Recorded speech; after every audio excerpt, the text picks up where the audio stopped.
The Lord be with you. And with your spirit. Proclamation of the Gospel according to Matthew. Glory to you, Lord. Jesus said to his disciples, "You have heard that it was said, an eye for an eye, and a tooth for a tooth.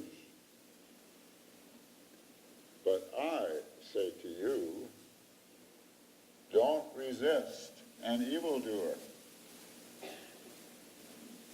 But if anyone strikes you on the right cheek, turn the other also. And if anyone wants to sue you and take you to court, or give you his, give him also your coat as well. And if anyone forces you to go 1 mile, go also the 2nd mile. Give to everyone who begs from you, and don't give to anyone who wants to buy you. You have heard that it was said, you shall love and hate your enemy. You love your enemies and pray for those who persecute you, so that you may be children of your Father in heaven. For he makes his sun to rise on the evil and on the good, and sends rain on the righteous and on the unrighteous. For if you love those who love you, what reward do you have? Do not even the tax collectors do the same? And if you greet only your brothers and sisters, what more are you doing than others? Do not even the Gentiles do the same? Be perfect, therefore, as your heavenly Father is perfect.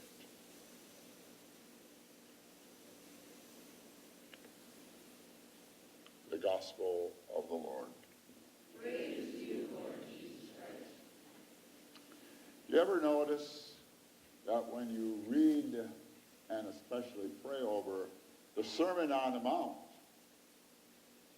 it's very challenging, especially today, because Jesus says very pointedly, it used to be said, an eye for an eye, a tooth for a tooth. That's the lex talionis.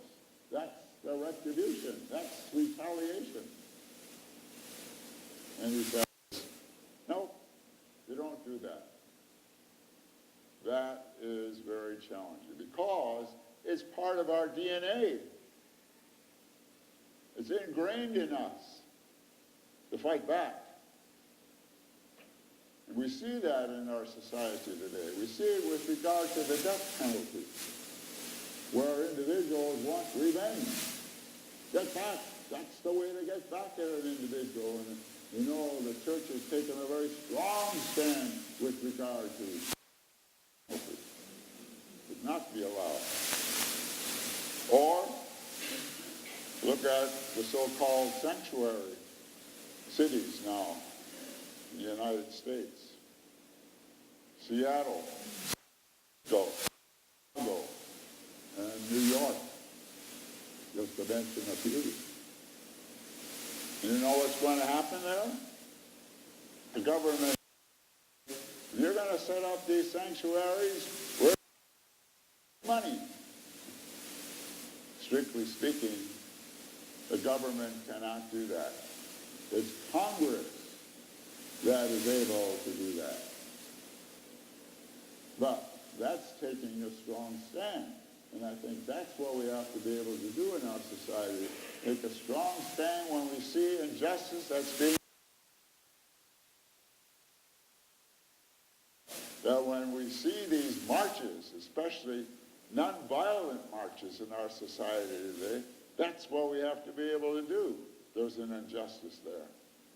Look at Jesus. Remember when he was in the garden? What did he do? He allowed those soldiers to take him.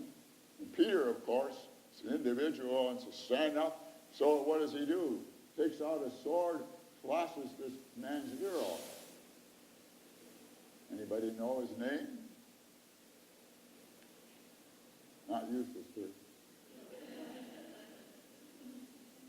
His name was Malchus. And Jesus simply says to him, put your sword back into your scabbard. Those who take up the sword will perish by the sword. How true that is. So he practiced that in his own life, and particularly in the Passion. Jesus goes on to say, if someone strikes you on the right cheek, what are you supposed to do? Offer him the left cheek. Now, the only way that I can strike you on your right cheek is by the back of my hand. And that was a worse insult for you to do that. It takes a lot of courage to be able to withstand all of that. There's a movie out right now that's called Rickshaw Ridge. And it's a story about an individual man who went into the army and he refused to take up a rifle. And as a result of refusing to take up that rifle, he had to withstand so much abuse from others, his own soldiers and, of course, the authority. But he stood up for that. He became a pacifist. And so often when we think about pacifists, we think about someone that's so passive, but there's tremendous power in pacifism. And that's why we have to be able to say, yes, as Christians and as Catholics today, that's what we need to do. And as a result of doing that, later on, what is he in the war itself? He's the one that saves a number of his buddies. But he refused to do that. The ability to be able to say, yes, can I do that? Jesus did it, especially in his Passion, when he spat him in the face and said, tell us who it was that struck you, that spat on you. Dr. Martin Luther King, who spat on him. He was a man of nonviolence. And Jesus goes on to say, and I think this is the most powerful statement maybe that he ever made with regard to loving our others. He says, love your enemies.